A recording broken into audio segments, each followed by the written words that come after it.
Imagine moving into your dream home, the perfect place to raise your children, in a picturesque town where nothing bad ever happens. Or so it seemed. For the Broaddus family, that dream turned into a living nightmare. Shortly after settling into their new home at 657 Boulevard, they began receiving chilling letters. Letters from someone who called themselves the Watcher.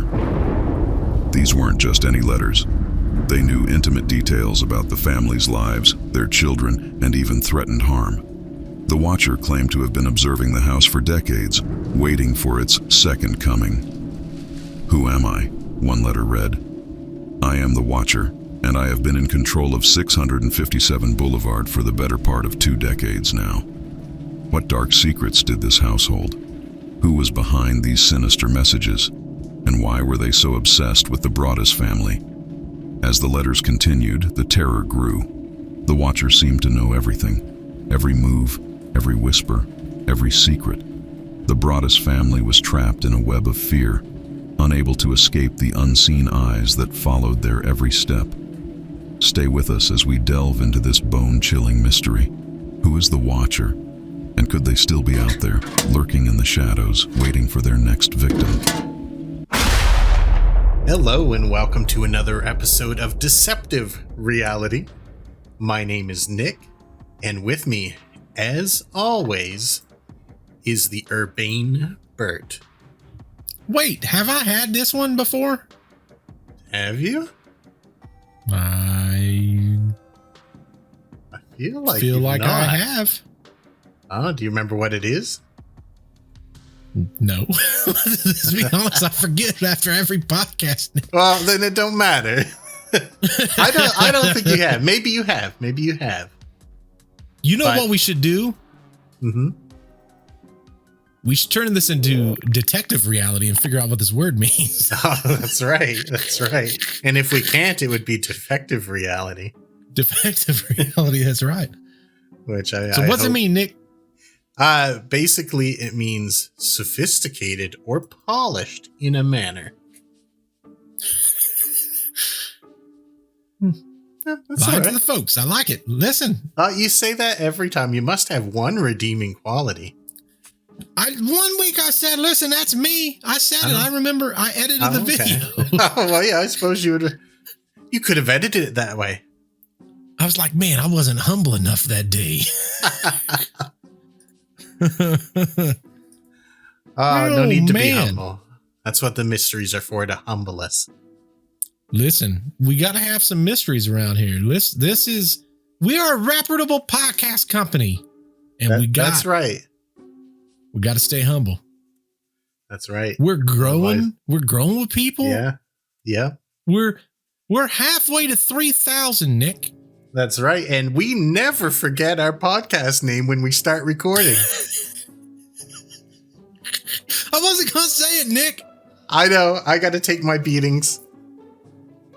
We're just going to put it on the end as a blooper reel. Yeah. Hang around to the end to see me screwing up the beginning of the podcast, which I have been known to do, especially when I say I'm specifically not going to do it. So, well, if it makes you feel better, one time Jess was listening to a podcast and she goes, "Hey, you said your podcast name wrong." And I'm like, me? On Deceptive Reality? Me. She's talking to me. Oh. And I'm like, my first thought was Nick. I'm like, on Deceptive Reality? Yeah, that's what everyone's going to think. She goes, no, on Retraced Echoes. I'm like, what did I call it? And she goes, I'm not on that one.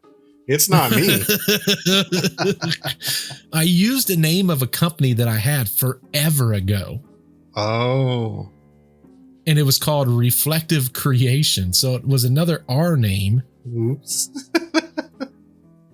I didn't even, I caught it after the fact, but I'm like, no one ever noticed that. And I just kept moving. Noticed it instantly. I'm like, God. When I mess it up, I go through 15 things in my head rapid fire. I'm like, all these D words. And I was just like, and I just choose the one that sounds the least silly. And that's what we went with initially tonight. I'm not going to lie. The moment that you said what you did, I lost it. And I was gone. Well, I was gone we can't put that in the blooper reel because that was 10 minutes. 10 minutes of just me. Fun fact. Uncontrollably laughing. If you make Bert laugh, he laughs for 6 minutes and 13 seconds. Can't stop. I counted it. It's freaking hilarious. It's freaking hilarious. I can't help it, man. That was funny. Yep. Yeah. That's Nick's eyes. Burp. I know. I knew as soon as I said it, I was like, that's not our name. That's not the thing we've done 40, awesome. 50, whatever episodes with. We're 60 some episodes, Nick. Yeah. And how many times have I done the intro? Every time. Every single time. I should know this. I should be saying it in my sleep. I am super curious. How many episodes have we had, Nick? It's super hard to tell because the naming convention that is sometimes required, if there's a part 1 and part 2, repeats it. However, we can count the number of files we have and see what we've got there. I bet on the YouTube machine, for all of you folks that don't, is maybe newer and you don't know all the stuff we have. According to, if I look at latest videos on our podcast, it all fits on one page. 4, 8, 12, 16, 24, 8, 32, 36, 40, 44, 48. 48. Isn't that wild? 48 plus the ones that have not come out yet. So there's this episode, that's 49. Mm-hmm. We got the vampire, that's 50.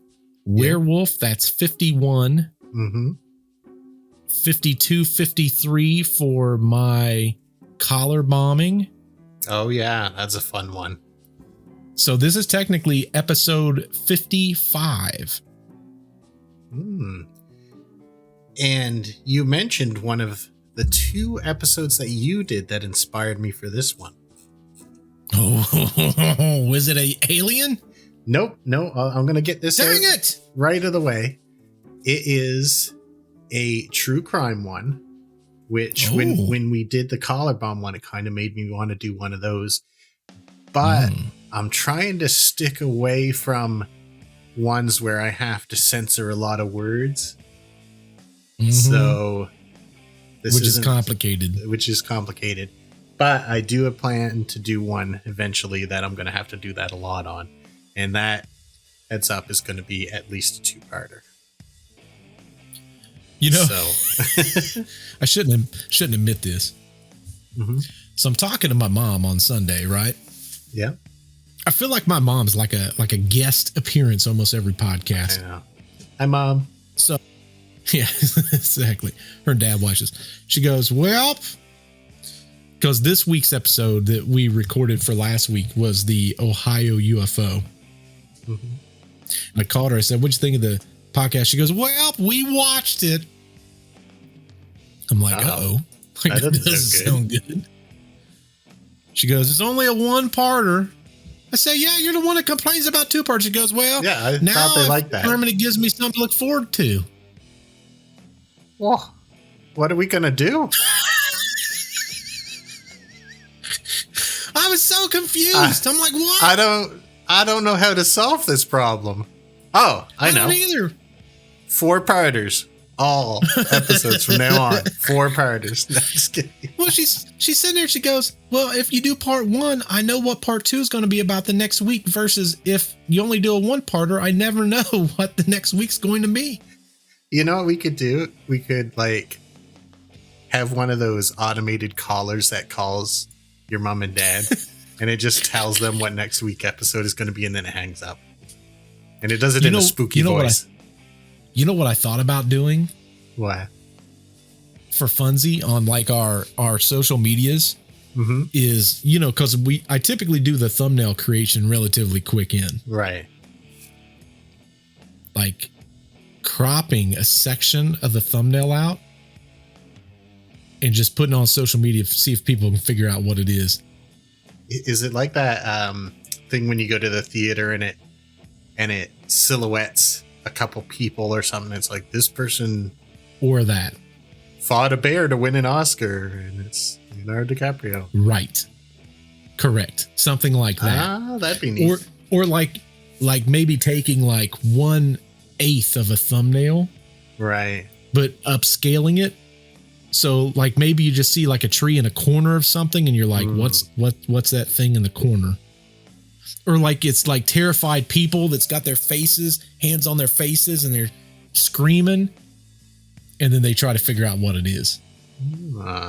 It's like, name that Pokemon. Yeah. This is this week's episode. What is it? What is it? It's like a silhouette Maybe of you'll the Jersey know before Devil. it's there. What I think we should do eventually, once we get a little bit of size on our channel here, which if you've not subscribed, hit the doggone subscribe button. What you waiting on with your life? Yeah, we told you that But already. anyway, yeah. Once we got a little bit of size, we're able to do premieres, and we can also create membership tiers on our YouTube channel. That's a paid subscription, FYI. Oh, but getting greedy. You know, Just kidding. well, you know what I thought, which might be kind of cool, is maybe we release the podcast on a different day for people who are members. Oh, I know a lot of people do that. Yeah. So the paid episode for will that still before come myself. out.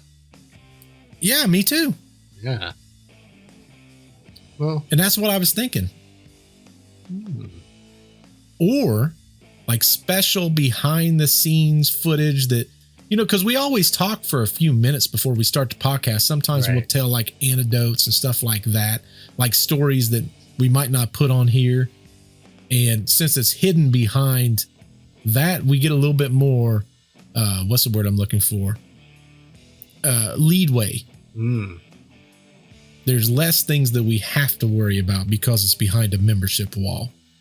yeah. And every year, the day before Halloween at 10:30 p.m., I show up at Stonehenge and hug everyone who shows up.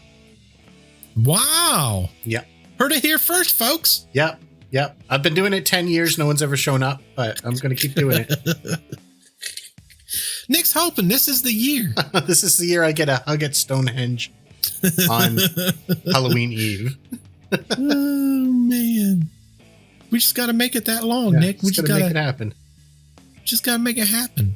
That's right. I will tell you, another funny thing is every single time I end the phone call now with my parents, you know, it's always like, all right, I love you. Talk to you later. You know, like typical kid parent things, right? Yeah. My dad in the background goes, goodbye. And then my mom right behind my dad goes, goodbye. That is So then cute I feel and like hilarious. I have to. You got Yeah. it. So now it's like, I've got to. So it's like, Yeah. goodbye. That's Then your I hang thing, up. man. I like it. I like it. Well, we found out it's true crime, so I wore the wrong freaking t-shirt, and I've got the wrong thing in the background. And I love this t-shirt, by the way. Oh, it's, I want to leave. I can relate to that. Another thing I want to do now, since we're kind of going out and about and creating some B-roll material from time to time, I want to create a t-shirt that has like the name of our podcast with like a QR code on the back. Oh, that'd be handy. And then on the front, it says something like Deceptive Reality Investigation or something like that. And then has like our logo. So it's like a uniform almost. You know what I would love to do, but I can't, I don't think there's a way to do it, is create a t-shirt line that with every single purchase, a number goes up in sequence. There must be some way to do that. I would assume someone's thought of this before, because here's the thing. If we had a t-shirt line and let's say we had like the ones for me and you would say like paranormal investigation. Right. And then it would be basically along the lines of, investigator t-shirts. But then the rest of them would say like honorary investigator or something like that. And then it would have a number. Oh, that'd be cool. Because as this podcast grows, how cool would it be to have like t-shirt number 1 of the honorable investigation team or something like that? You know what? I would get that myself and then sell it. I would too. No, well, no, we can't do that. I guess that's not fair. But I'm saying if it wasn't me, Yeah. I would totally do that. Like how cool? Oh, I would was that talking be? if it was me. Like I just get it myself and sell it to someone at a big markup. I mean, that makes sense. That's what you got to do, Nick. Listen, this. Yeah, that reminds me. Before we get into this, we should post our t-shirt designs for Be a Man, that you Fight a made. Monster. Yeah. Yes. See if people have an opinion on those and if they'd like them or not. You know what we should do, Nick? Because it doesn't cost a thing to do it. Right. We can go on. There's two different ways to do it. You can either go on Streamlabs, who has a merchandise page, or there's a t-shirt company. I'm trying to think of the name of it. Is it Printify? We just put it up there. No. Oh. Because Printify, you have to pay something to start it. Okay. Well, we can look into different things. But Streamlabs doesn't cost a dime, and they don't print it until they have an order. Oh, that's handy. Yeah. I like these ones because it's one of my favorite things that we've gone on about. That's like, be a man, fight a monster. That's I always exactly want to fight right. the monsters. We're going to post it. Yeah, We're going to post it. That way you guys can see it. It'll be in this video. So if you're listening somewhere, sorry, need to go online and look at it. Yeah, go to YouTube machine. But if you want to steal it, that's where it is. Exactly. Don't do that. Like if you want to jump over in a YouTube machine and see it, the only thing I'm going to tell you is you better don't subscribe. What are you doing with your life? Oh, you're going to have a hard time editing the volume of that. What are you talking about, Nick? That was loud. I like it being loud and rambunctious. What are you talking about? Anyway, What was after my getting name? talking about making people wait for episodes and find out what they are, maybe we should kick They into already this know what one. this one is, Nick. Oh, they They know it's already true know what crime. this one is. You know, it's true We're crime. merchandising. No, they get. Do you think they don't look at the thumbnail and the title before they jump in this thing? That's true. That is true. We're trying to get subscribers and merchandise right now. Listen, it's the pandemic again. Pandemic 2024. Bert and Nick needs money. I don't know about that, but you can. I'm just kidding. I'm not Anyway, a strong salesperson. I'm not into that. me neither. I'm not good at sales. That's not my career path. Well, to kick into this, I'm going to say, and I'm going to let you try to guess. When we did the Circleville letters, I thought I knew what your episode was about because I thought it was another story. Do you remember what I said that story was? I do. Do you want to hear something funny? Yes. If it's the same one, it's in my backlog of one that I was going to do. Also. Oh, I might have took it. What one is it? The Watchers. Yep. That's what it I have a is. narration for this too. I got a narration halfway done. We should do both, and then people can decide which one they want to listen to. Nick's is gonna be better. Listen, I I started mine 3 months ago. It's been sitting in my drafts folder. Oh, dang. We were still using Dawn. Oh, yeah. Well, And I this apologize. last one? That's a long time ago you did that, but I didn't know. No, here's the thing. I didn't have everything done. When we started to do the collar bomb one, it started out as the Watchers. Oh. And then as I started doing the Watchers, I'm like, another one that's super fun is that collar bomb one. Yeah, well, I'm glad you went with that because I like the Watcher one, and where there's some information that's like super hard to find, I'm hoping that I found some stuff that maybe you didn't come across. It's kind of doubtful because you're an awesome researcher, but Should I pull up my list? oh, you can. Just don't say it right yet. I'm not going to say anything. Okay. As we get to it, that way, if there's something, we're double researched on this. Nick. I know. We're going to be real good on this should one. be the best one ever. This is the first time also we've actually had this happen. Yeah, which is odd because there's only so many things out there. The funny thing is when I look at my list, because I've got a whole bunch of them started. Yeah. I have 1, 2, 3, 4, 5, 6 sitting in the hopper. Well, I guess the 5 now, Nick. The easy thing to do is I'm going to hack into your computer and see what they are and just do them first. It's going to be like, that weird. This savage. Starts off exactly how mine starts. Oh, man. Well, so good. Without further ado, let's roll into it, and then you can fill in the gaps that I have missed. Welcome to Westfield, New Jersey, a place where Derek and Maria Broaddus had grew up, and now, after purchasing their dream home for $1.5 million, wanted to raise their 3 young children. Westfield is a wonderful place to live, known for its beautiful downtown area, excellent school system, and convenient commute to New York City. It offers residents the attractions of peaceful suburban living, paired with an easy route to metropolitan New York. Interestingly, Westfield is home to a famous cartoonist, Charles Addams. Known as the creator of the Addams Family cartoon series, Addams inspired several movies, TV shows, and musicals with his creation. The bizarre Addams Family might even be taken aback by the strange, threatening letter that would soon wreak the Broaddus' family's perfect American dream. In their first week at the house, they received a letter addressed simply to the new owner in their mailbox. Dearest new neighbor at 657 Boulevard, allow me to welcome you to the neighborhood. Do you know what lies within the walls of 657 Boulevard? Why are you here?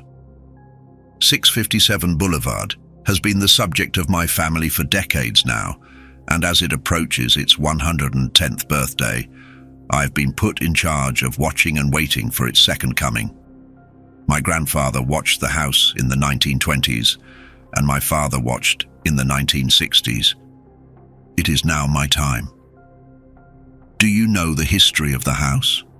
Do you know what lies within the walls of 657 Boulevard? Why are you here? I will find out. Do you need to fill the house with the young blood I requested? Better for me. Was your old house too small for the growing family, or was it greed to bring me your children? Once I know their names, I will call to them and draw them to me. There are hundreds and hundreds of cars that drive by 657 Boulevard each day. Maybe I am in one. Look at all the windows you can see from 657 Boulevard. Maybe I am in one. Look out any of the many windows in 657 Boulevard at all the people who stroll by each day. Maybe I am one. Welcome, my friends, welcome. Let the party begin. It was simply signed, The Watcher.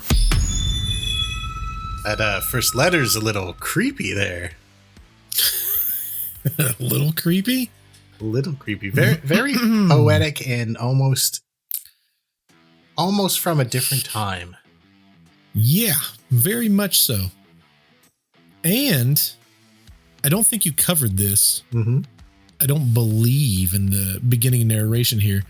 Why don't you tell them how the letters was crafted?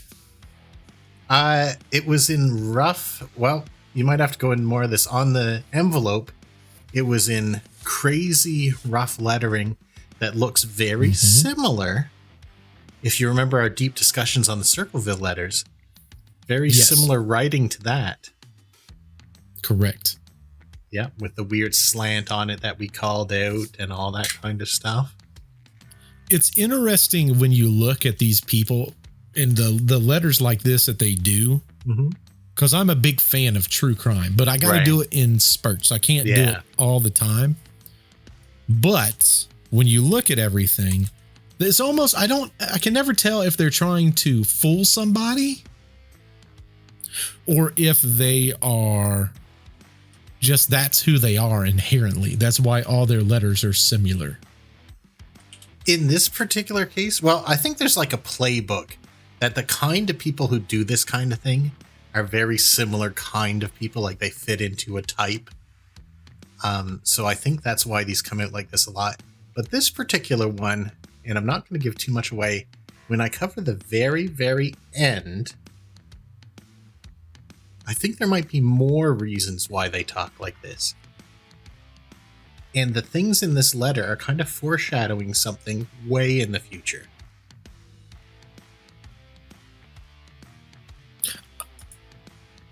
I could see that. I could see where you're going with that. Yeah, I think I already know who you think it is. Already, I put forward no theories on who I think it is. We can talk about them, and I left space for that, but I don't think it's any of them. Of the ones you have? I don't think that any of the people that you have theorized that it is, I don't think it's any of them. I would disagree. Yeah? Because there's one telltale sign, in my opinion. We're nowhere near talking about it. But there's one telltale sign that I think gives the entire thing away. So this is where our researchers might have divulged, because I had to redo the ending of this because I found a source with a ton of information from the current owners. And that made me wonder some things, and I'm going to put them out there when we get to the end, about some weird things that it could be that takes it in a whole spookier angle. But I'm interested to hear later on who you found they theorized, because I'm doing this very broad, and I'm not going into specific who they thought it was. Okay. That's fair. Yeah, I think I said a lot about the end of it. This stuff from the current owners is quite new, and it comes with police backup. It must be. Because they've been keeping an incredibly tight lip about everything. But... well, they've had recent letters. If you ask them about it, they'll claim they have not had any letters. No, people in the neighborhood has recently had letters. Yeah, the current owners have not told anyone about any letters. They've not. Which is butt kiss. If other people in the neighborhood is, you know they are. Right. And I do believe that. I think, actually, I'll go ahead on this part. I think they don't want to take a loss if they ever decide to sell the house again. So I think they're trying to keep it quiet. However, the information they can't control is information and statistics that the police have. But I don't want to talk about that yet. That's the last part. I'm getting excited for that part because that's what made me redo it.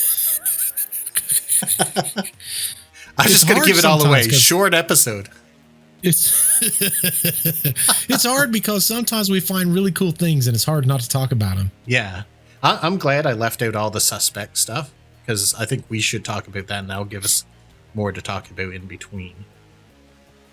Oh, yeah. Yeah. For sure.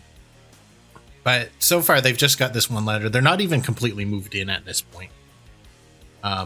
When they got the first letter, they were just sort of there, back and forth. They were doing some renovations and such. Derek was doing yard work, that kind of thing. They're not fully moved in. So, that being said, getting a letter like that is kind of creepy, because there's a lot of information about their family there. And they've hardly been there at all. Now, the person claims they don't know their names or anything yet. They don't know the names of the children or any of that kind of thing. But they're not just going to take this quietly. No. They're going to talk to some people about this. And rightfully so. We would do the same thing. Oh, heck yeah. I wouldn't just be like, nah, it's fine. I'm not gonna look into this. It's probably just a prank. Even though some weird kid. Yeah, the writing does look like a kid, but the contents, no kid's gonna make that up. The weird thing about it, and I know I just went back to this, they always write stuff so weird. They do. All these people do it every single time. Yeah. Now, and that drives me crazy. Do you think, like, how much of this do you think is lying at this stage? Like, you know the future. Like, has this house been watched for decades and decades? They say it had not. Right. So they've been watched, but the before them, nobody said they ever got letters there. There is the previous owners got at least one. Yeah, but they displayed it and they didn't get any more after that. Right. So, do you know, and I'm going to be vague about this, the lawsuit that they brought against the Woods family? No, I did not look into any of that. Okay. Well, you'll see why I'm skeptical that the previous family didn't get letters. But I think you'll get the point in the next segment. It goes without saying that Maria and Derek were both perplexed and terrified. Thinking it was a joke, they went to their closest neighbors on each side and opposite them to ask about the letter. None of them knew anything about it, nor had they seen anyone near the mailbox that day. It was odd they speculated, though, that Derek hadn't seen anyone either, as they had noticed him doing yard work most of the day. The neighbors did suggest they contact the previous owners of the house. Some of them had recalled hearing from a friend of a friend that this wasn't the first time odd letters had arrived in that mailbox. Maria and Derek's next stop was to talk to the previous owners. The previous owners were the Woods. John and Andrea were both retired scientists that had bought the house in 1990 and lived there until 2014, when they sold the home to the Broaddus family. They asked them if they had gotten any such letters in the past. Strange letters? Strange letters, you say? Let me think. Mrs. Woods pondered the question, though Derek and Maria would later express skepticism that they did not immediately know what they were talking about. They seemed almost nervous. At the time, they were able to look past these suspicions and just take everything at face value. Indeed, wouldn't something like this be a topic to be nervous about anyway? Well, now that you mention it, we may have gotten one strange letter. Mind you, it was only after we had already closed on the house, so it was too late to tell you. It only said basically that they thanked us for looking after the house as well as we did. It did go on, but I can't really remember anything other than that. I found it strange, but certainly not threatening. Derek and Maria asked if they had kept the note. Surely something odd like that might be something they'd hang on to for a little bit. Unfortunately, they had thrown it away immediately after getting it and couldn't be coerced to remember anything further. As they were leaving, the Woods did have one final question for them. Before you go, how did you hear about that letter, dear? We hadn't told a soul about it. With that final question, whether innocent or a slip of the tongue, the Derek and Maria discovered one new bit of chilling information. Someone was not being truthful. Scenario 1. The Woods were lying. Either they had gotten multiple letters in the past, or they had told people about the one they just got. If not, how would multiple neighbors have heard rumors that would lead them here to ask? Or scenario 2. A number of the neighbors were lying, and one of them may be the author of the threatening letter. Which could it be? How could they know? So, I'll tell you right now, since this is another part I left for our talking points. Derek and Maria later sued the Woods for not disclosing that they had been getting these letters, because that's something that apparently you would have to disclose the same way you would have to disclose a crime that happened in the house or that kind of thing. So they tried taking them to court and suing them. Now, they always thought it was odd. They're like, oh yeah, we got one wet letter. It was a week ago, like 7 days. We don't remember what was on it. It just said, you're awesome people. Thanks for taking care of the house. And we threw it away immediately. Seems legit. Yeah, so they Why would you question that, Nick? Well, they seem pretty sure enough to launch a lawsuit saying that the Woods had kept things from them and sold them the house, because the Woods weren't old enough to be going into a home. They just were moving away for no reason that they could readily express. But they were like, you know what? We did get one letter, but it was like after the house closed, so it wasn't. We didn't need to tell you about it. So we're all legally fine and stuff like that. So that was their suspicion. Now it turned out they couldn't prove that, and the Woods also countersued them, which they also lost that case. Well, here's the thing. Mm-hmm. I think there's enough question to where someone wouldn't be able to say definitively, yeah, that is for sure the logic. Right. I think that would be impossible. Yeah. But you can't prove a negative anyway. Kind of thing. Right.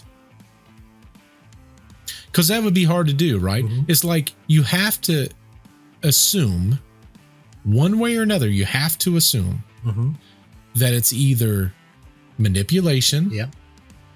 Because you want the best resale value. Or that they truly didn't know. The problem is it's going to be completely impossible. It's all hearsay. Completely without, it's 100% he said, she said. Exactly. The only backup they had to this is the Woods, and they admitted, they said we hadn't told anyone about this letter. So they were like, well, how did we know to come to their house to question them about these weird letters if we didn't know that they'd received one? Because the neighbors told us. Now, like the scenarios went either way, it could be like, well, maybe one of the neighbors sent it. Maybe, like you brought out, some people in the neighborhood also get letters. Because they always said, I heard this from a friend of a friend. It's not me. I'm not getting letters.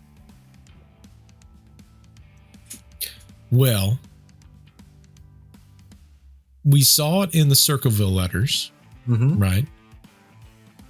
We only really talked about the couple, but other people in the town was getting letters too. And it almost comes back to, you don't want to admit when you're getting something. Right. Because we don't know the contents of these other letters. They could be inflammatory like Circleville letters were. Correct. We just don't know. And we can't get into it just yet, but the other letters as it goes on, it kind of starts leaning into some of those directions a little bit to where you're like, they know too much info. Absolutely. Now, I don't know about when you were researching this, but I found it incredibly difficult to get full transcripts of the letters. I eventually did it, but there's a lot of people referring to it, but not a lot of actual posting of the letters. Did you find that? I didn't even go into trying to find them. No. I thought that was very I was just building the story. Okay. Yeah, I built the story on this one to like 70%. Okay. The only reason, like I say, I didn't go with it was because I really wanted to do that. I thought from my brain, the way my brain works, I'm like, from a cinematic standpoint, like if I had a choice of building this or the collar bomb, I'm like, that collar bomb's just so juicy. That was a fun one too. I think this one's really fun too, but I don't like, unless it's hard to say how we're going to end this one, because with the new family thing, it's kind of weird and it makes you look at the original letters differently again. Well, with this one, it's tougher to build tougher to build a cinematic intro, which is, let's be honest, that's what I was trying to do. Right. I was trying to build something to capture attention. For anyone that doesn't know, obviously in podcast land, we got to try to hook you guys within the first minute and a half. And I'm like, if I got some dude bagging for his life and you hear an explosion, that's going to hook someone, versus how do you sell a creepy, I'll do it. Like, I'll figure out a way of how to create an intro for this bad boy to hook someone. I just mentally, I couldn't think of it. That's the only reason I didn't do this one, was simply for the other one, I knew hearing someone explode was going to get more attention than. I think you'll be able to build the ending into it, because I think that our endings, I think my original ending would have been closer to what yours was, but I think my new ending takes it in some questionable but spooky direction. Yeah, you know stuff that I don't know. Yeah, but you know a lot of Based on stuff that, that I I can tell don't you. know. Because I know vaguely who people thought it might be, but there was always such Mm-hmm. good reasons that it wasn't them that I didn't pursue them very far. So I'm hoping you can fill in those gaps. I think there was one letter that gave away a piece of information that no one else could know except for one of the people. I'm wondering if it's... Oh, you might hear it in an upcoming part, but we'll see about that. Yeah, it's all good. There's only one piece of actual evidence they've ever been able to find about these letters. But I'm not going to talk about that yet because it kind of, I think that screws the narration. Well, I think in almost every single one of these cases that we do that's like this, I think there's always that one defining factor where you go, man, there's something to that.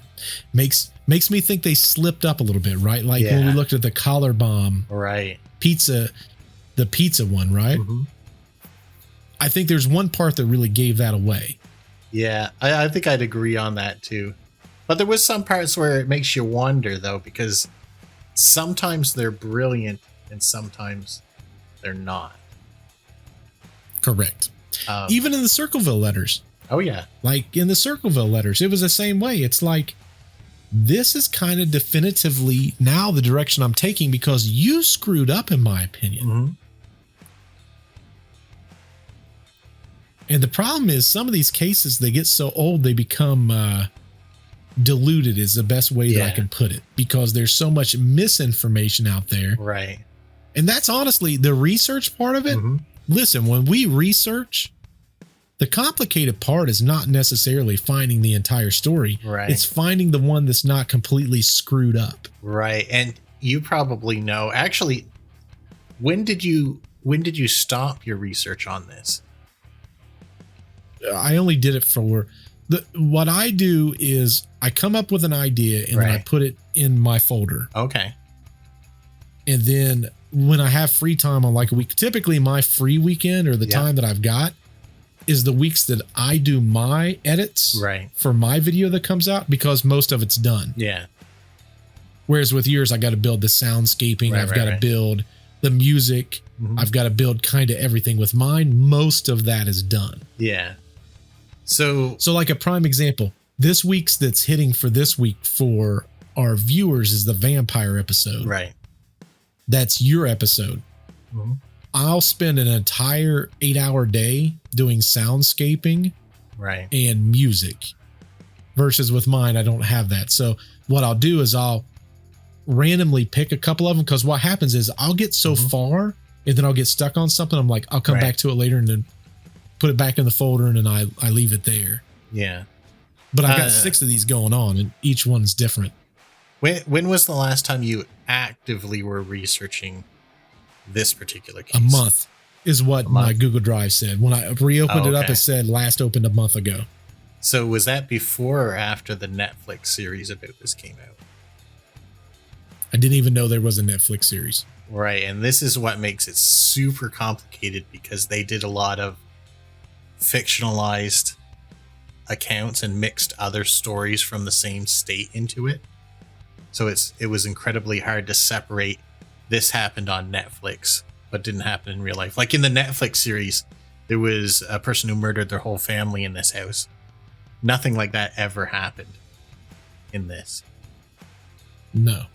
None of that ever happened, but on the Netflix series they put it in there. So if you go looking up The Watcher, some sites you're going to have talking about the Netflix series, and they don't differentiate. They don't always say, this is the Netflix one, this is the real one. So the Netflix, was that a fiction, not necessarily a fictionalized, but an inspired by? Because a lot of times they'll take creative direction in those. They definitely did, because the whole story about the person murdering their family came from a completely separate story that happened nearby, but had nothing to do with this whatsoever. You know, that's the kind of thing that drives me crazy, and I wish more stories like this was like, here's a great example. For my podcast this week, it's a story around super crazy story. It's totally one that I would potentially bring to us, like our channel. But I found out A Haunting did it. The TV show. I don't know if you ever heard of that. It's called A Haunting. Yep.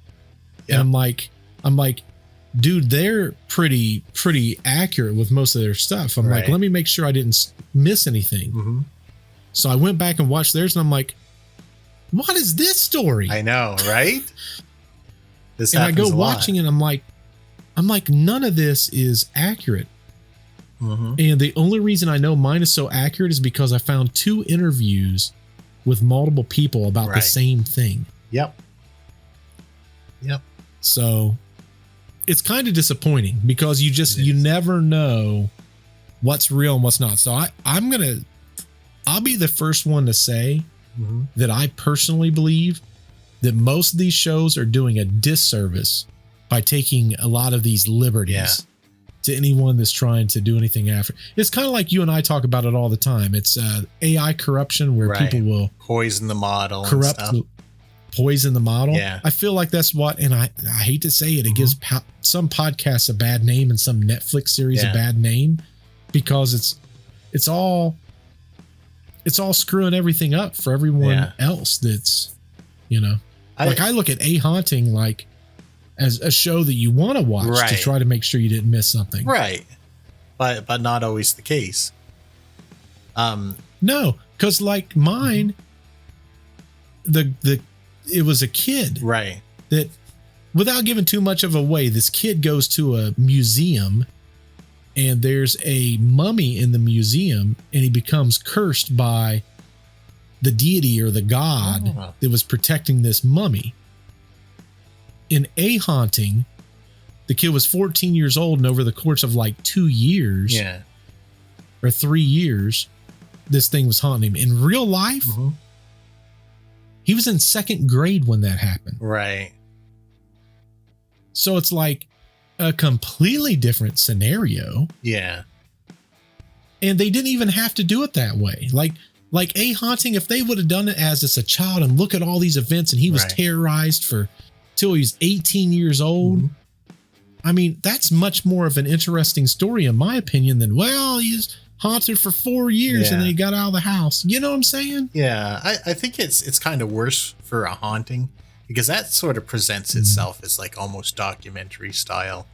Yeah. Kind of thing. Correct. I'm going to give Netflix a pass on this because this was like inspired by, and they were just trying to make it an exciting story. And this is one of those stories where there's a lot of time that happens between things, kind of. And it would be kind of a hard thing to make like a 16 episode season out of. So I think they fictionalized a bit of this in there. But I think it's okay in that case. Is it Netflix worth a watch? I've not seen it. Did you watch it? I've not seen it. The only reason I know so much about it is because I had to spend literally hours shoveling things into the Netflix pile, shoveling it into the real pile, recalculating, all that kind of stuff. There's no Netflix parts in this, although there's, from what I understand, again, I haven't seen it, there's something that the Netflix series puts into theirs that definitely is based off something true that I have in this. Okay. But that's what made it difficult.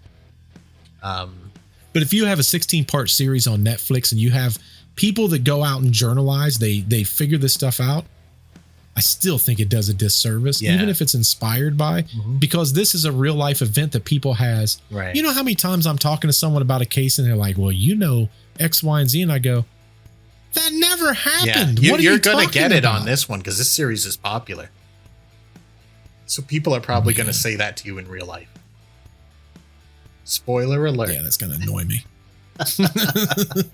We're going to have arguments in our comments section again. Oh, that's fine. They can bring it on. Between the two of us both researching this stuff, we know what's Netflix and we know what's real.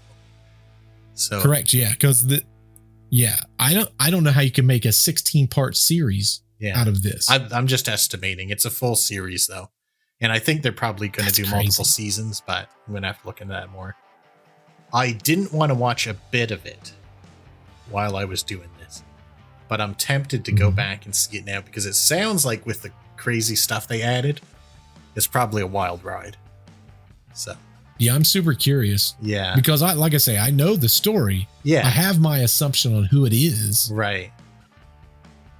So I'd be curious what they've done and if I would have the same assumption. Yeah. Well, before we go on, what is your thoughts? Like, do you think that the Woods did have additional letters that they didn't want to talk about?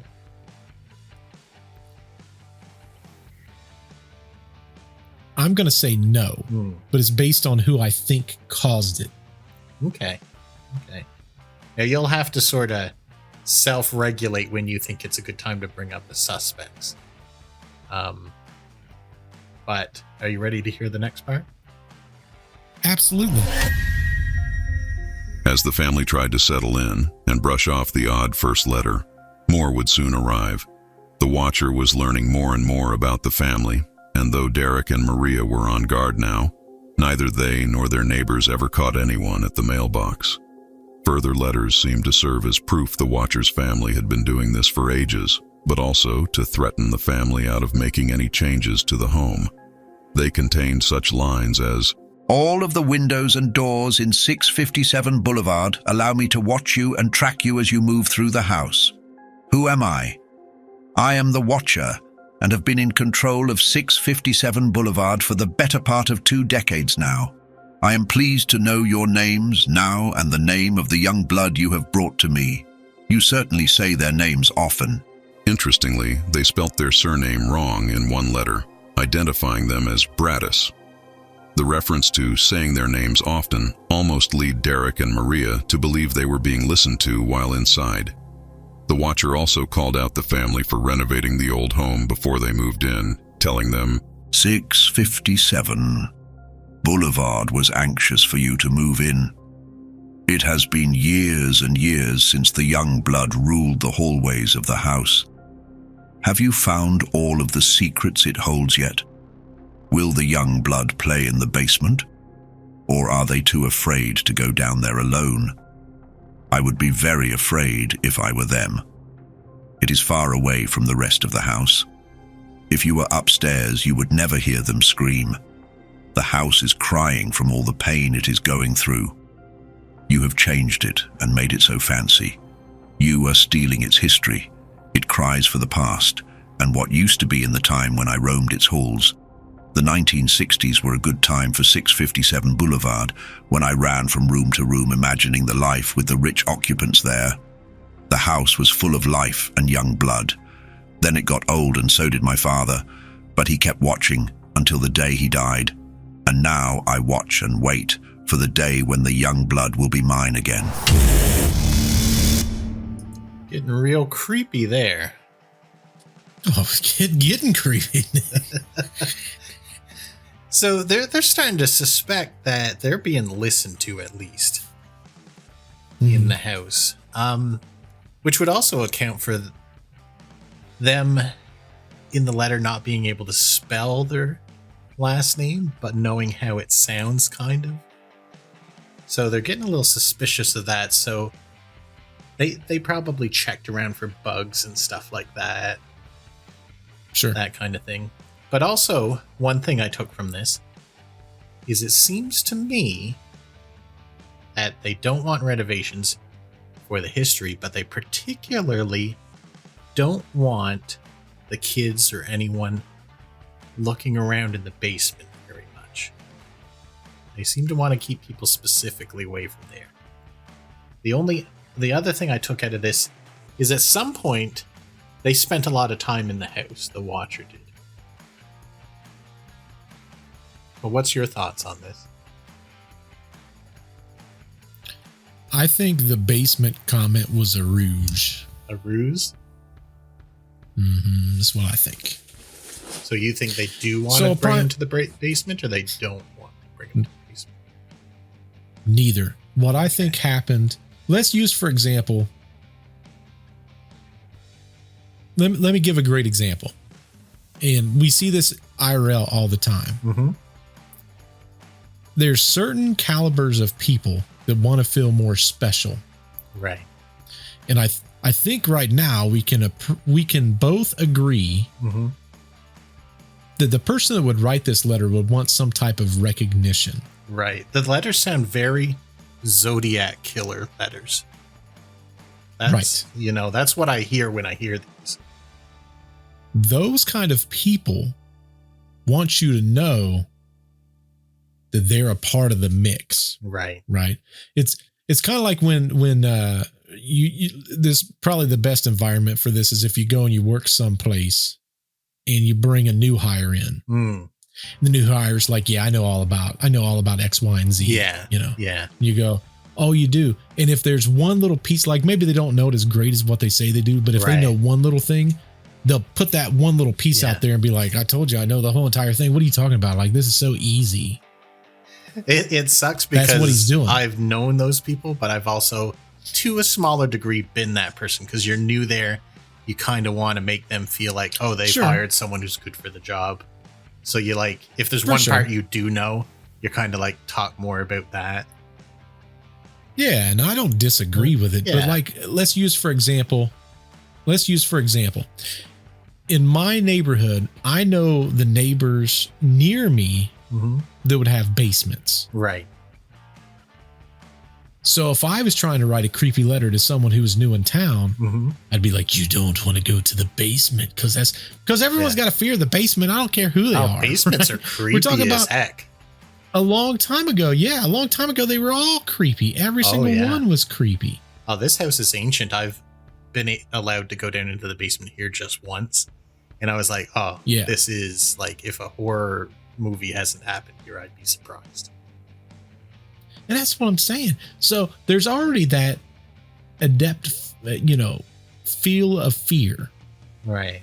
But then you add to it almost like you don't want to go into the basement. So you're acknowledging, there's a basement. Yeah. People's already scared of basements by default. Oh, yeah. Because all good horror movies, the bad stuff is in the basement. Oh, yeah. How could it not So be? it's like a twofer. Yeah. Because you wouldn't write the same letter and say, you won't want to go to the kitchen because the kitchen has knives and I'm going to be in the kitchen. Like, everyone would be like, this letter's stupid. That don't make no sense. If I ever become a psycho, I'm going to write that. I'm going to be like, don't come in the kitchen because I'm going to get you. Meanwhile, I'm eating their sandwiches. Exactly. It'd be like if you're going to do a kitchen thing, you almost would have to add something to it. Like, remember that butcher knife that you have with the light brown handle? And it's got the one nick up in the corner that's going to be so good to chop you up with. Like, that's scary. Man, you put way too much thought into this. I'm suspicious of you once again. Like the same way I was suspicious of you in the werewolf episode. Now I'm suspicious of you in this. Oh, he's reaching for something. Ah, he's an alien. I knew it. It's the kind of thing an alien would do. They're not about basements. It is. They don't care about basements. They hated basements and the sign. They couldn't figure out nothing. Oh, yeah. Yeah. Actually, in War of the Worlds, they had real trouble with basements, too. They did. Could not find people in those basements. Not even with their weird snake. We just watched on topic, but kind of off topic a little bit. We just Jess and I, we got that poster where you watch a movie and you scratch it off. Yeah, you were telling me about that. Top 100 best movies of all time. Yeah. So we scratched off all the ones we'd already seen together. Right. And we had like 56 left out of 100. So is the rule you would have to have seen it together or just have seen it one of you? No, if we both saw it. Okay. We scratch it off. I getcha. Okay. And the ones that's left, we got to watch them together. So we watched one this weekend and man, why can't I think of the name of it? I just thought of it before I started this. it was a horror movie, so you've probably seen it. Oh, could be. It's about this couple. It's a young couple, and it's a daughter, and the daughter's taking her boyfriend to meet her parents for the first time. It's Get Out. That's it. Yeah. Oh yeah, I know my stuff. And their basement was creepy. Yeah. If you've not watched that movie, that basement's crazy. Well, I mean, look at the basement Now, in Evil Dead. That's where all the stuff happens there. That is true. Yeah. But think about it. If you're the guy and you're writing these letters, and you was like writing to the people of the Get Out house, you'd be like, if you go down into the basement next to that spot where you crack the skulls open, I'll be waiting. You'd be like, oh, that's creepy. Okay, listen, he knows a little something about our basement. Yeah. You know? But he's just talking about a basement. There's nothing scary about that. I mean, there's something scary about it. But it's not like he had knowledge of it. Maybe he did.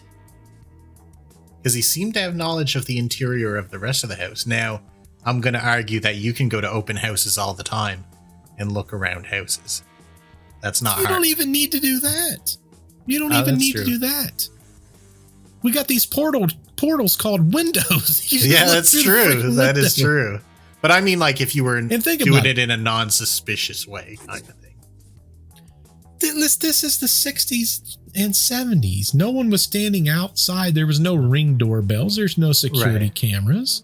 Oh, whenever this happened. When did this happen? This is recent. 1960 something? No, this is 1980, when the Broadduses were living in there. That was just like I think they moved out in 2014.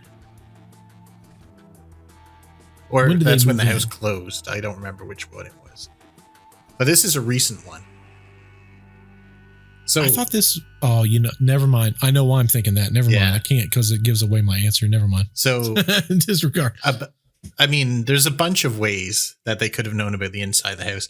When it went on a real estate site, it would have a picture of every single room, all this kind of stuff. So like there's counterparts to it. Like this person seems like they know a lot about the interior of the house, but they might have seen pictures. They might have gone to an open house. They might have broke in as kids and looked around when it was vacant. There's all that different kind of stuff. Well, and even then, think about it. Like security cameras and stuff like that, they wouldn't have been that good. And typically you're going to see people install it. Yeah. The story of the Watcher began June of 2014. That's when Derek and Maria purchased the home. Yeah. So it's fairly recent. Now. Yeah, it's more recent. For some reason, I was thinking it was I thought it was early 2000s. I said 60s and 70s for a different reason. Well, they were claiming they were watching it in the 60s and the 20s and all that kind of stuff. They made claims about that. But true, not true, who knows? But yeah, it was pretty recent. And the interesting thing about this is even being on guard, no one ever caught anyone, even with the security cameras, go into that mailbox. And that's kind of weird. But here's an interesting thought experiment that they say. Have you ever... Most people have never seen their neighbors bring in groceries. Have you ever heard people say that before? No. I can't think of a time I've ever seen that. And I know I do it multiple times a week. And I wonder if other people haven't seen me do it either. Man, I feel like that would have to be incorrect. I mean, I'm very observant as a person. Right. So I pay a lot of attention to my surroundings and who's around me and who's got what, when, where, and why. So you've probably seen people bringing in groceries, right? Yeah. Most people can't think of a single time. Like I can't. That's crazy. I know it happens, obviously. But that just goes to show someone could be sneaking up to their mailbox repeatedly, even when they're on guard, and no one would ever notice. But the cameras are a harder one to trick. So that's kind of bizarre. Agreed. But I'm not trying to spin this in a supernatural way or anything. It's just weird that you can have this happening repeatedly and be on guard about it and still just never see it. And no one in the neighborhood sees it. Yeah, that is odd. I'll give that to you. That is definitely odd. Just as homework for a fun thought experiment, ask people you meet if they can recall ever seeing their neighbors bringing in groceries. I'm going to have to do that and just see what people say, because I'd be super curious at this point. Yeah. Like, as a great example, our neighbor that's 2 down this direction, I just watched them bring what I believe was groceries from Myers, because it was the white bags. And I'm pretty sure I saw a red lettering, which would be a Myers bag. Yeah. I feel 100% certain, especially when I live right in the middle of a town, that I've probably seen it 10,000 times, but I just don't even recall it. It's like, I think it's more about something you don't store typically than it is about not actually seeing it. Makes sense. Because this is I've something that always happens all the been time. Oh, for sure. Yeah. I'm the kind of person that I look around and I'm kind of like, what's going on? What's happening in my surroundings? Yeah. I just always want to know. I'm a curious person by default. I'm more like, can I avoid people? And do I need to fight people? Yeah, that's me too. Because you don't want to be caught off guard for that. You don't know who's actually an alien or a werewolf or a vampire. Well, and I do believe that a lot of times, like when you look at crimes in general, when you look at the actual reports for why the crimes occur, they say that, I think it's like 80%, it's 80% or 90%. It's a really high percentage. Right. Are based on opportunity. Yeah. So they just happen to catch someone leaving, or they notice that all the lights are off. Yeah. So it's not premeditated the vast majority of the time. Yeah. They say that people telegraph whether they're going to be an easy victim or a hard victim too. Like they say you want to walk confidently, keep looking around, but not nervously. When you come across people, look at them and nod at them and make sure you let them know that you're watching them. All that kind of stuff. Yeah, for sure. But see, I do that by default though. Yeah. I think I do that too, but I don't look for things that, I guess I'm not looking for things that I don't find a threat or important. Like I might see that and I might just be like, dump that information. I don't need that. Move on, kind of thing. Always assume I'm going to be telling something to someone like a podcast one day. I saw this event happen. I knew it was him because I looked at him. I was like, "What's up?" Yeah, maybe it'll be a podcast about us somehow. Yeah, maybe. It's like 2 podcasters attacked in a insane asylum that they were investigating at night. They did survive, so it is us, and we're doing a podcast on it. Exactly. We're like, in today's episode, it's about us. Yeah. We got mugged. We did. And it might have been a ghost. We're not for sure. Yeah, we're not sure if he was when he started, but he was when he finished. Wow, that was really threatening. I'm sorry. Sorry about that. That was super psychotic. I apologize. It's all right. Listen, hey, it's fine. Yeah, don't. Well, we can make that a 2-parter. Version 1's the mystery. Yeah. Version 2 is the ghost hunt. The first one's called Making the Ghost, and the second is Finding the Ghost. Oh, that's so bad. I can't believe I said that. But keep it in there. There was actually, I saw a really interesting thing when I was researching my podcast the other day. Yeah. They was talking, or maybe it was last week. It was last week. And one of the things that they talk about is why are human ghosts still here? Right.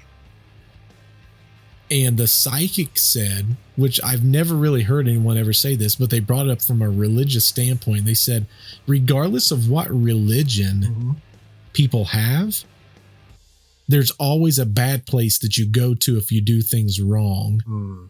So most people, when they die, if they think that it's such a bad sin, they'll refuse to go to the light because they don't want to deal with the judicial system of whatever their religion is. Oh, interesting. And in turn, Very they kind interesting of concept. are punishing themselves even. Right. Yeah, that sort of... It was actually when I was doing an interview on the Bobby Mackey haunting, Right. is what that was, which was last week. Because the interesting thing is, the psychic that went around was able to explain things that happened that nobody knew. Yeah. And one of it was there was a girl who had been decapitated and her head was thought to be thrown in a well that was on the property. Right. Based on a satanic ritual. Oh. But the two boys that did it, they were staying there because they didn't want to go to the other side. Oh, interesting. Did this take place in the Satanic Panic times, or? The Bobby Mackey was the 1800s. It was originally a slaughterhouse. Right. Yeah, and what happened was she was a relatively prestigious part of the family. Right. She went missing. They found her body near the property, but they could never find the head. And then they found these two boys, and the two boys basically, one ended up admitting to it, and he goes, as soon as we die, we're going to come back and we're going to haunt the place where the head is.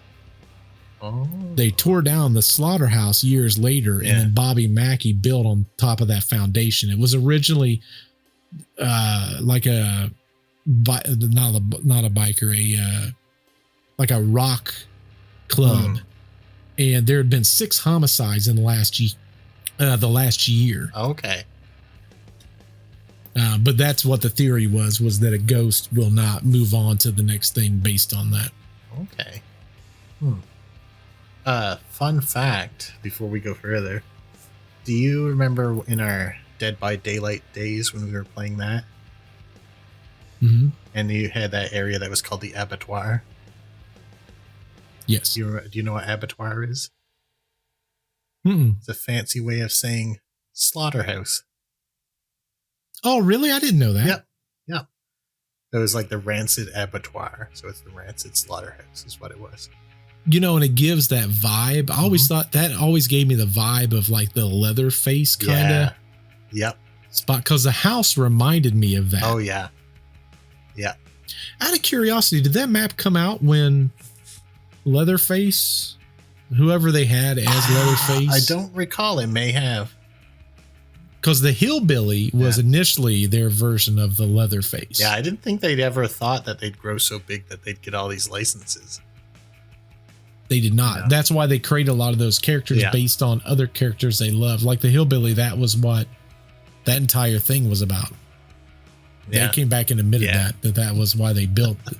Because they didn't think they would get the licensing for Texas Chainsaw Massacre, and then look at them, 4 years later, 5 years later, whatever. Everything now, and they're getting more. Yeah. I think they're getting Jason.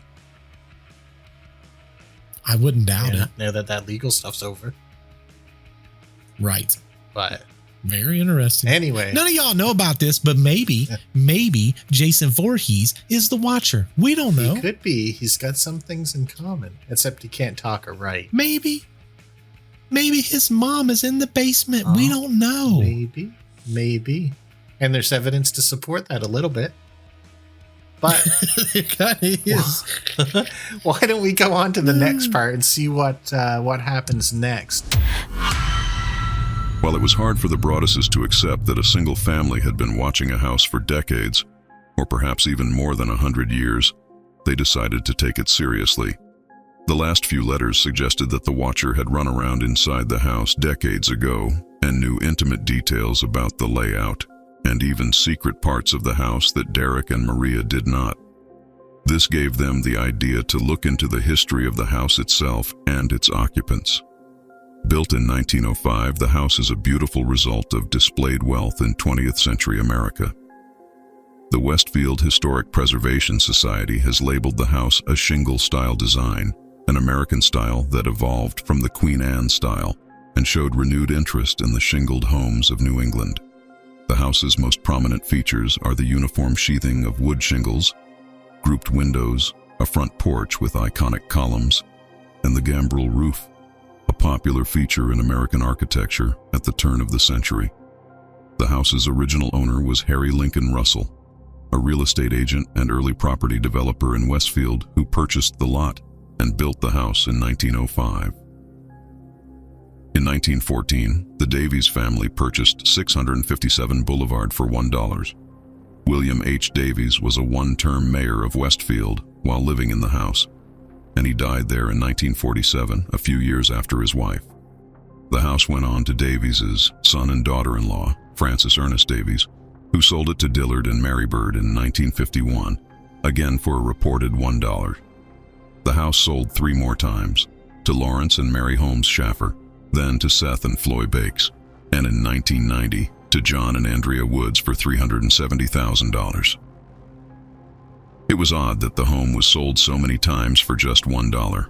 While this is not an unheard of transfer tactic to avoid taxation and other rules, it typically does not happen so frequently or between different families. When the rest of the previous occupants were investigated, it revealed that the letters had not come from them. They had long since passed. There were rumors that there were secret entrances to the house, maybe even tunnels, although this seems very unlikely. Was the Watcher really the latest in a long string of people who were guarding the house? For what reason? How did they know it so well? So, a lot in there. Now, have you ever heard of any circumstances where people sell properties for $1? No, I don't. Right. Now, it happened once in this town where someone was trying to donate land. The Agricultural Society was trying to donate land to the exhibition committee. So they sold it to him for $1 sort of to avoid fees and stuff like that. So it's a not uncommon tactic to avoid penalties when you're transferring things for charitable reasons or to family members. I think that you can't do that anymore, but it used to happen. But you almost never saw one family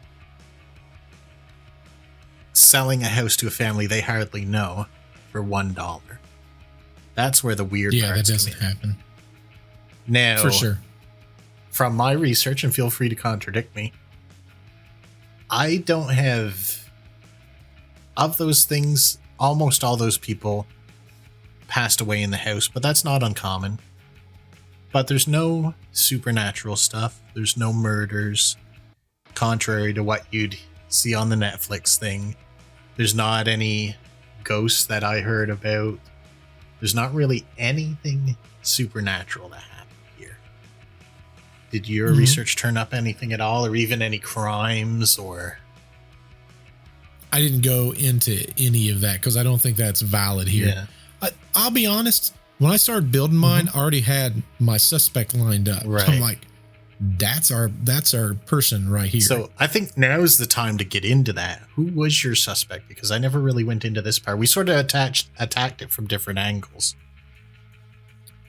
I looked at this and I thought that it was an open close case. The Michael Langford was the person. Now, what was Michael Langford's connection? He was the next door neighbor, the one that was on the far side. Yeah. Now I had come across that as well, that they thought it might be that neighbor, which, by the way, is one of the people they asked about if they had heard of any letters that the Woods had received. But here's my logic on this.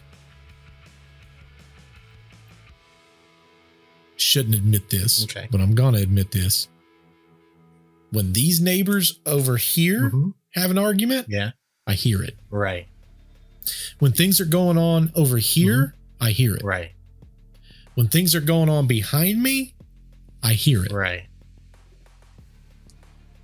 If something weird happens in the neighborhood, one of my neighbors will tell me. Who are you going to call? Bert. The Bert Man. Batman. I need that song. Here's the thing. Michael had lived in his address since the 1960s. Right. if you remember the original letters, which is why I said 1960s, because that's where my brain was going. The reason, sometimes if you do weird things like this, you put things in there that you don't mean to. that will identify yourself. Right. By default. Because that's the way your mind. Okay, here's another. We shouldn't admit this, but we're gonna. I got a text message today from a lady that accidentally texted me. And I responded to the text, and we've been corresponding for like a couple hours today, back and forth. I've made a friend. Now, some would say this might be a scammer. I would never say such a thing. I would. But you know the most complicated thing about this entire text chain, Nick? Trying to keep my lies straight. I know, right? I read the conversation. It was pretty funny. Yeah. So, I sit back and I think to myself, like, there'd be times that I would write something. I'm like, I can't put that because it's going to incriminate myself. And I'm going to blow the case right off the get-go. Like at one point in time, the person asked me where I was from. Yeah. And in the previous text, I said that, basically I gave the indication that I should be in the same area for a long time. Right. And I started to say another state, but my area code goes back to Ohio. Right. I had to stop typing what I was typing because I'm like, that's going to give everything away. If this person has like half of a brain cell, they're going to be like, well, that doesn't make sense. Why would they say that for? Yeah. So it's like, because I was so quick on the draw, not everyone's like that. So Michael Langford said Michael Landon, Little House on the Prairie. I'm pretty sure he did not write these letters. No. But we can rule him out, probably. Michael Langford. Exactly. Yeah. Michael, which coincidentally, another Little House on the Prairie reference, in the Bobby Mackey, the guy that killed the lady we was talking about, her name was Pearl. That was the lady who lost her head. Okay. His name was Michael, Alonzo. His name was Alonzo. Okay. And the area in Kentucky that everything takes place is Wilder. Alonzo Wilder. Oh, coincidence? I think not. Conspiracy. I think not. Conspiracy. Exactly. He may have been blind in the TV show and in the book series, but he's well alive. And anyway, but Michael Langford,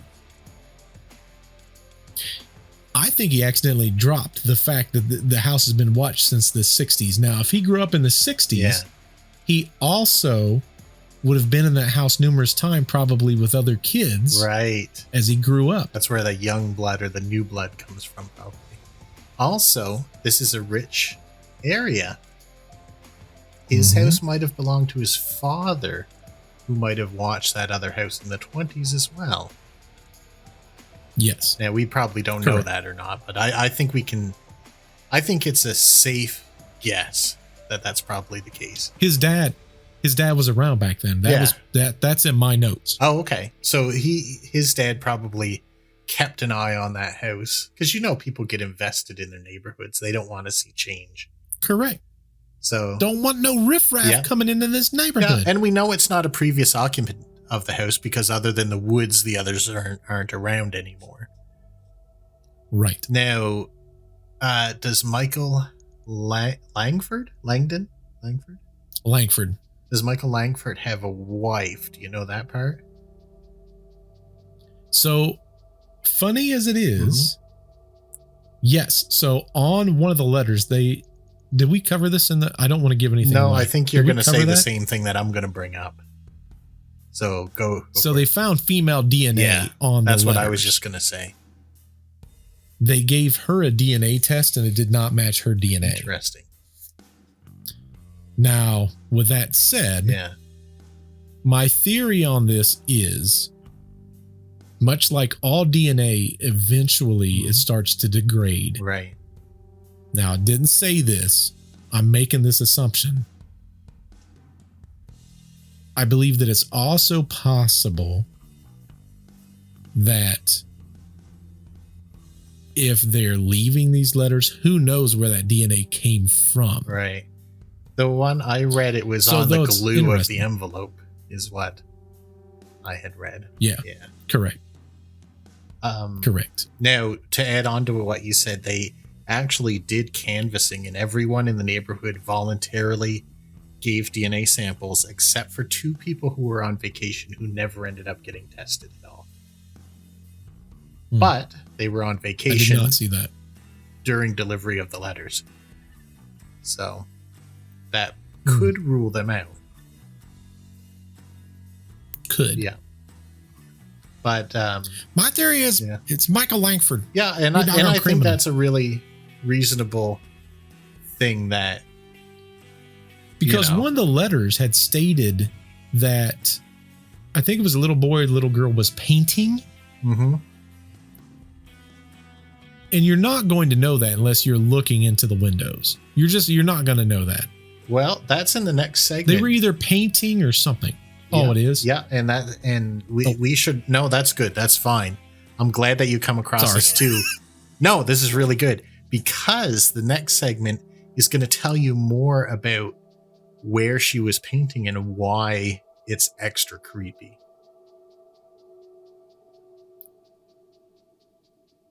Okay. I already know this. Okay. But I still think there's a logic behind it. Oh, I'm sure there is. I'm sure there is. For sure. But it will tell you how they took it, because this was kind of like the final straw. Derek and Maria, through the course of their research, eventually came to believe that the house had a long history of letters, and that the Woods family not only knew about them but had been getting them for ages. Probably the residents before them, and before that as well. When a letter arrived with this simple line, it was the final straw. Is she the artist in the family? This line referred to their daughter, who had been painting in an enclosed porch. The only way she would be seen is if she had been seen from within the house itself. The Broaddus family decided it was time to move out. They attempted many times to sell the house, but the letters had become known, or were already known perhaps. Word travels fast in Westfield. Derek and Maria eventually rented the home to another family, who received the final letter we know about before selling the house at an astounding $400,000 loss. Addressed to the vile and spiteful Derek and his wench of a wife Maria, it read, 657 Boulevard survived your attempted assault and stood strong with its army of supporters barricading its gates. My soldiers of the boulevard followed my orders to a T. They carried out their mission and saved the soul of 657 Boulevard with my orders. All hail the Watcher. Maybe a car accident, maybe a fire, maybe something as simple as a mild illness that never seems to go away, but makes you fell sick day after day after day after day after day. Maybe the mysterious death of a pet. Loved ones suddenly die. Planes and cars and bicycles crash. Bones break. You are despised by the house, and the Watcher won. The new owners of the house have either kept a very tight lip about further letters, or haven't received any at all. Perhaps it's in their interest to let people think the Watcher is no more. They certainly wouldn't want to take a loss if they decide to sell the house. What we do know is, since they've purchased the house, they've installed security systems and sensors all over the home. The police have shown up at 657 Boulevard 58 times since they moved in July 2019. The alarm has been set off multiple places in the house, mostly the basement. Each time the police find nothing, no forced entry, no sign of intruders at all. Is there a reason the Watcher does not want the house renovated? Could there still be special passages, like they seem to refer to in their letters? Is it possible the Watcher was not in a passing car, or in a neighbor's window, or simply walking by? Is the Watcher from inside the house looking out? So that's kind of the new information. 58 times the police have been to the house in around 3 to 4 years. So now with that new information, and I'm going to tell you in advance, I think your theory is more likely, but think back to the first letter and all the other letters. They don't want renovations to happen. They say, have you found the secrets in the walls? Stay out of the basement. All this kind of stuff. Like, that makes me think, because 58 times their sensors are start going off from movement in the basement. They have it looked into. They make sure it's not, mice or spiders or something like that. The police come. Nothing's there. It's not in the narrative, but in small spaces, the carbon monoxide filters sometimes get tripped. All this kind of stuff. So 58 visits with not a single forced entry on the property.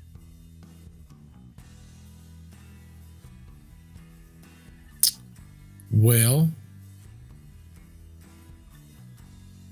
to me, that would That's creep me tough. out. Oh, for sure. Yeah, no, 100%. Yeah, I believe if that was going Yeah, on. no. I think anyone with half a brain cell would. Oh, yeah. Like nothing on cameras or anything like that, but they get movement. But if you are diabolical and you want to trip that stuff off, you can do it real easy from an outside window. I think that's probably right. Like, I don't know exactly what the situation of where it was getting tripped off is, but mostly it was the basement. So that is possible. But this person's got a lot of time on their hands. A lot of time on their hands. Well, most basements are going to have those windows from the outside. Right. Or to the outside. Yeah. I don't know if that's the case with this one. Yeah. But most basements will have that. Now, I don't want to say that I actually believe that there's people crawling around in crawl spaces and stuff like that. That's a fun story to think about, and all the letters seem to hint at it, but I wonder if that wasn't intentional when I'm reading through that. Like, they want people to think there's someone living in their walls. If we do it in everyday life, I mean, no differently than, we talked about video games earlier. Yeah. You do something to make someone think that that's what you're doing, when in reality, you're typically doing the complete opposite. Yeah. I think we could both agree this person's a psychopath for doing all this. Oh, for sure. Holy moly. For sure. Like, get a job or But the problem is, like, we're talking about the daughter that's painting in the enclosed area. You can't see it unless you're inside the house, right? There's one small problem with that. Kids don't shut up. That is true. Mom, Dad, I'm going on the back porch to go paint the picture of the sunball, the one I told you I was going to paint earlier. Guess what? If you're outside that house, you heard that. You hear it. My kids, I can assure you, my neighbors could write an entire itinerary for my kids because none of them shut up. That's true. And also in one of the letters they mentioned, you sure do say those kids' names enough. So, like, that could be overheard by the neighbor easily. Yeah, for sure. Like, that's what I'm saying. I don't know about you, but other people with kids, like, I hear them outside all the time. Hey, get in the house, Bobby, or whatever, For sure. But think about it. It all started with Youngblood. Right. There was no names in the beginning. No. But they did know the number of them. It was like, they knew there was 3. They did know the number. Yeah, but they could have seen them. But all you gotta do is visiting. pay a little bit of attention. Yeah. Yeah. But there was no names. Now, why you reckon that is? If you're Michael, the first initial visits, you probably don't have that info yet. Right. That's right. But as time progresses, it's not like the houses was built in the 90s with as much insulation as they have nowadays. Right. Or you got a window open, or the kids are outside, or there's 3 kids. You're telling me they're not talking out in the backyard? Oh, yeah. We got to go inside if you're going to paint this picture. Yeah. Oh, for sure. All now, right, that's not how they head to took the porch it. now, Mom. That's for sure. Right. Yeah. Yeah, but they were already on edge. Again, yeah, that's what I'm saying. Yeah. So whoever this is, they're building fear. Right. They're creating fear. And if you're trying to scare someone, you want to provide just enough information to scare them. Yeah. Now, one thing that in all my research and all my thinking, I couldn't really get a grasp on is, what is this person's problem? Why are they spending all this time bothering series of people that they just don't even know? I said it in a podcast of mine recently. Mm-hmm. There are certain people that have been hurt so bad in life that their primary goal is to hurt someone or scare them to the point to where they're not the only one that's hurting. Right. And if they're causing it, they know that they're causing someone else as much pain as what they're dealing with. They can control it. Do we know For sure. any sordid history on Michael? That might. No. The only thing that we know for sure is that he had lived in that neighborhood himself since the 60s. Yeah, and is probably the father. His dad lived there before. Yeah. Correct. Now, there's some people who are crazy about protecting the look of their neighborhoods. Like, and you must have seen those videos of people in HOAs like screaming at people because their door's a different shade of brown than the next guy's. For sure. There's that TikTok channel now where that guy's posting about that guy from basically the HOA. Yeah. That comes over and he's like, "Hey, I see you got all these pizzas here for the Super Bowl. You know, you're not allowed to put those in the trash. You put the last ones in the trash. Yeah. You can't put that. That's a fine. For each one of these boxes, that's a fine." I saw and he's sitting there adding up the numbers. Yeah. And I'm like, what wackadoodle does that? Yeah, but there are those people, and there's a lot of them actually.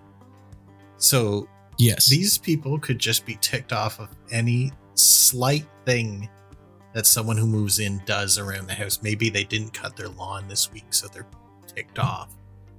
Or for sure, you know, but the renovations really set them off.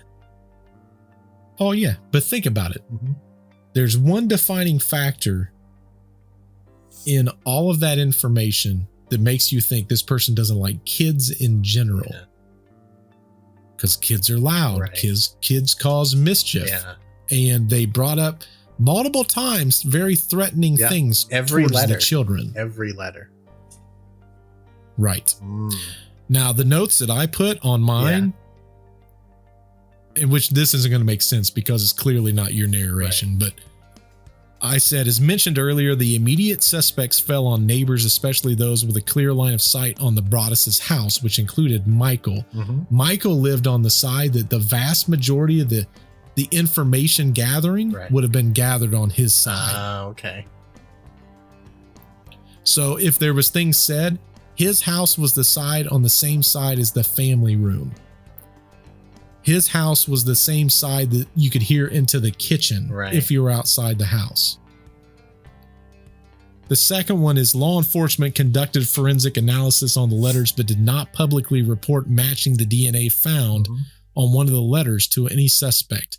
The DNA analysis indicated a female DNA profile, which led to further, but ultimately fruitless investigations, including any association with Michael. Right.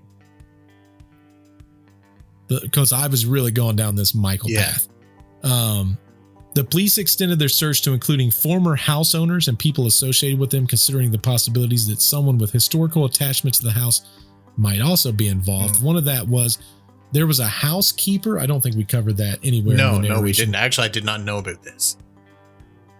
Yeah, there was a former housekeeper that was ticked off because the people that lived there before, it was a couple of people before the Woods probably. They moved out and they no longer had a job. Right.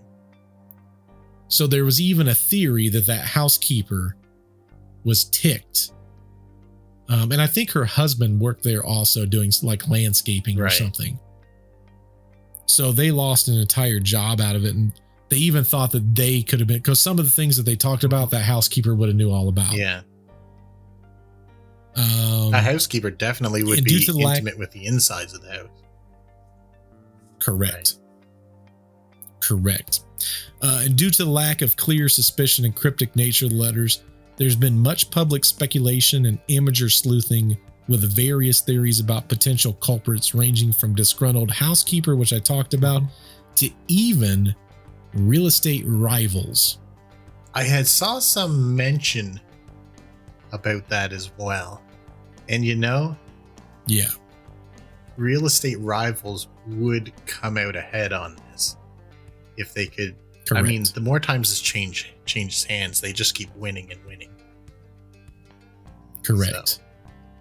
So that was an interesting angle that I was also going to go down, because I thought it was kind of weird. Like, I like to give a few different options as far as, hey, I think this could have been. Those are the ones that I came up with. I like Michael, but I officially, because for me it fits, because again, regardless of how much someone can see inside of a house, if you've been there and you've lived there, and as a kid you've been inside the house, like when I was a kid, I think I was in at some point, almost every neighbor's house. Yeah, I could tell you the layout of all my friends' houses when I was a kid and stuff like that. For sure. Me too. Me too, within reason, right? Yeah. Like if there's renovations and stuff, so I might not know, but they don't like renovations, so. Correct. Yeah. They want to keep everything the same. Why? Because what happens if the next family has kids and they don't like kids? Yeah. There was no renovations done with the last one. That's right. They know exactly how the house is set up. Yeah. But if you're Michael, like I said, kids don't shut up. Yeah. If you got a secret, don't tell a kid, because they're going to tell the neighbors and the neighbors' neighbors. And, I can tell you firsthand with my kids, they don't shut up about info they probably shouldn't be telling. That's kids for you. That's kids. I like two versions of this. Rational Nick thinks, it's Michael. He could have got someone at his workplace to seal the envelopes, that kind of thing. That's not hard. A secretary could seal an envelope without looking in it. No problem. And they're not in the neighborhood, so they're not going to do the DNA test on them. Plus, Michael's got the history right next to the house. His father was there before. Right. You know what? Probably they did watch both of them. Probably they did try to. This is almost like passive-aggressive notes to make people behave the way they want them to. So that could have all been true. Now, the scary story part of Nick likes that there's people living in the walls and they come in and go through the basement. It's like that video you see of that person who was hiding in the couple's cupboards and coming out and eating their food at night and then going back into the cupboards. That's creepy. That's what I want to believe. And I can totally see how conspiracy theorists do it, that they take other information that might not really be related and they link it to it. Like all these alarms going off in the basement and the first letter seemingly trying to keep people out of the basement, asking if they found all the secret in the walls. They don't want renovations because they don't want to find passages and stuff like that. Like that's what my scary story conspiracy brain really wants to think. For sure. That's the fun stuff. Oh, heck yeah. But it's probably Michael. Or Michael lives part-time in the walls. Best of both worlds. What says you out there? What do y'all think? You think it's Michael? You think there's some people hiding in the walls in the basement? They're coming to get you. This movie's about that. Who is it out under there? The stairs. It really is too. I did my one YouTube channel that I've not done anything with for a few months. Someone sent me a story, and the story was they lived in a house. Correction, they was renting a house. It was a girl and her boyfriend. This was a real letter. This is someone that sent this to me. They rented this apartment, and the way this apartment worked was there was other units inside of this one apartment. They all had the same hallway that led to each one of the rooms.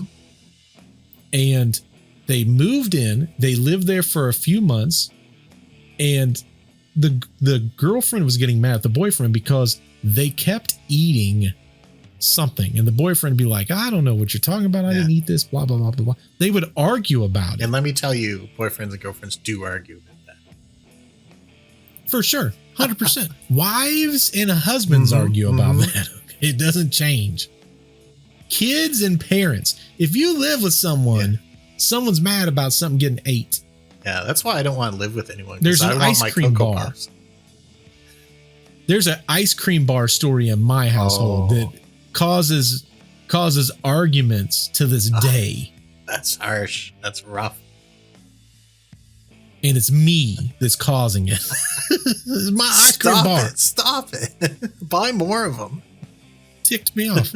No, because you don't understand the story. Okay. We'll tell it at the end. But what ended up happening was one day out of the blue, they were upstairs and the alarm went off. Okay.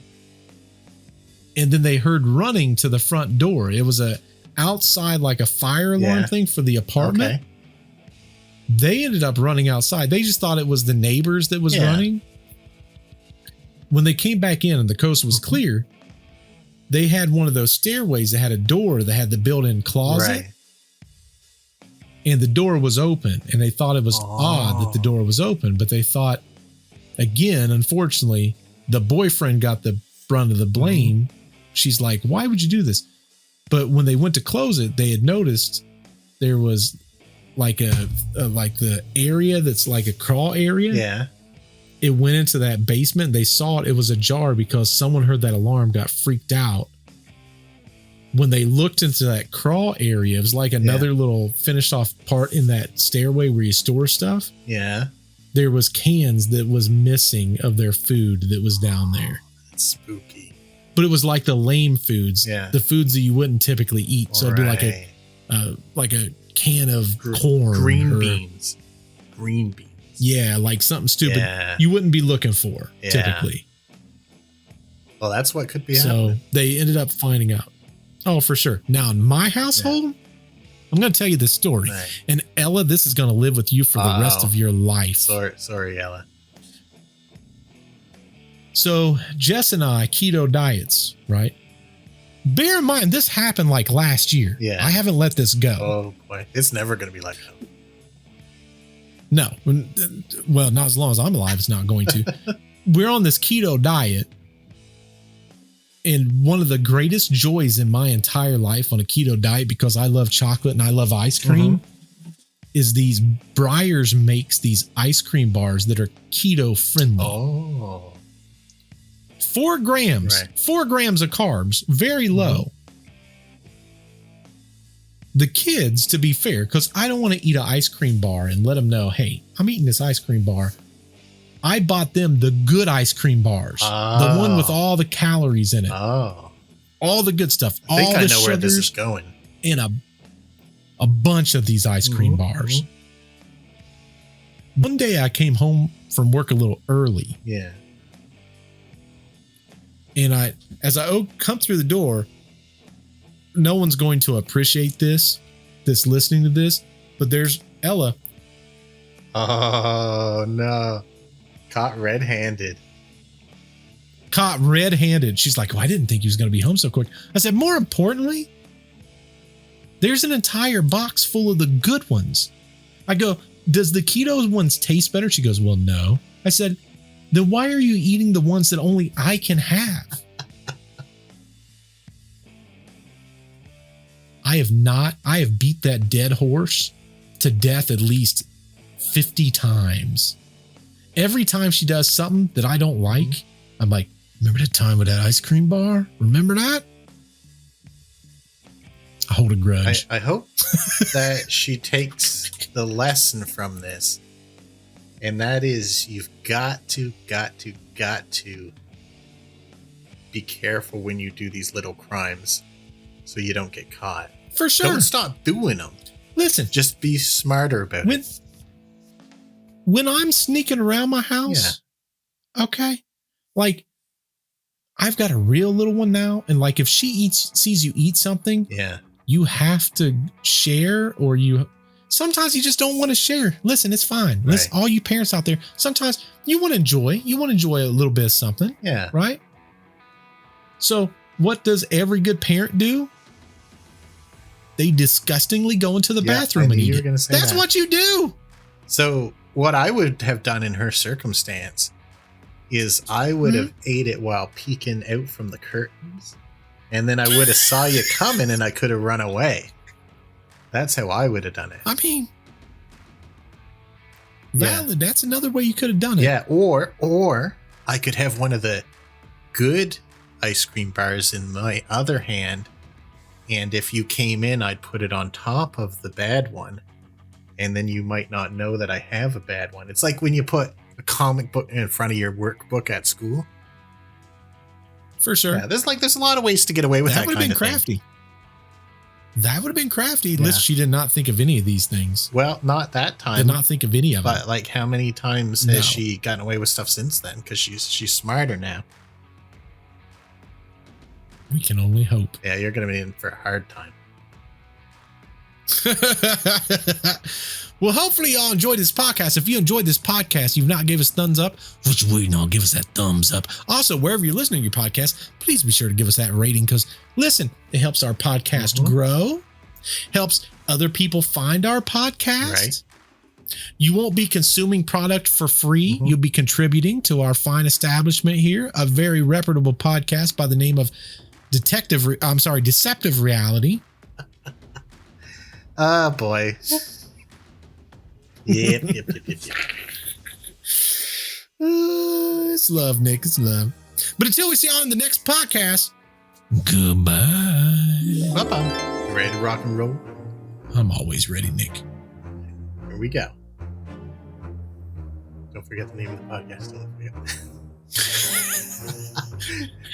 It's just a joke now. I'm not going to do that. Famous last words. Hello, and welcome to another episode of the Detective Reality. Oh, God damn it. Detective Reality, what?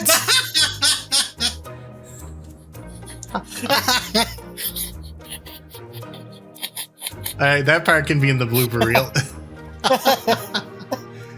It's always when I say I'm not gonna do it that I do it. You screw. What? There's this mental condition my friend was telling me about where if you're told not to do something, you can't help but do it. I think I've got that. That was the best intro. You gotta you give me a don't second even now, because if not, I'm gonna laugh as soon as we start. You don't even know the worst part of this, because it was going on in my head. I was started to say defective reality, and I was like, oh no, I don't want to say that. Oh boy, here we go. Oh, my cheeks hurt. Oh. I've done it now. I'm looking right at the title. It says it in the upper left. Oh man, my eyes hurt now. Okay. Oh God. Ready to try again? One second. Okay. 1 second. Sorry. That's okay. That's okay. Well, this is my fault.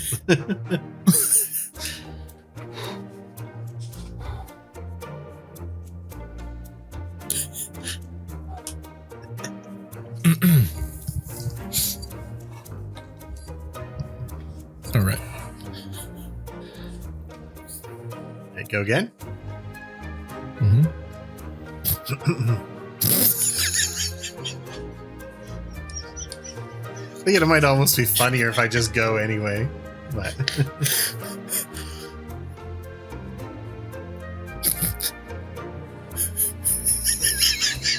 oh, I've broken you.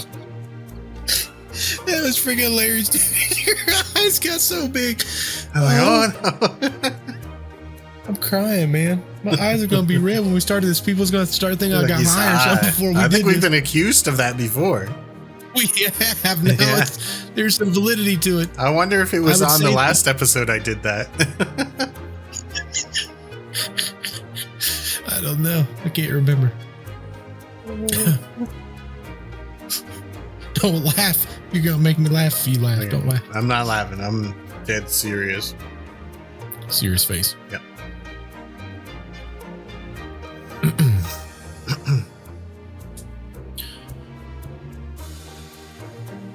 Okay. You okay? Mm-hmm. Yep. All right. Wrong.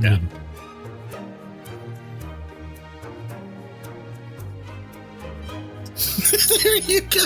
You can't do that. You cannot do that. You I didn't cannot mean do to. that. I feel a lot of pressure now. I can't frig this up again. I can't.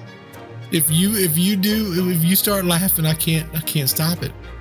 Okay. And it's like a landslide. Once it starts, I can't stop it. You just tell me when you're ready. You see my eyes are all watered out. I know.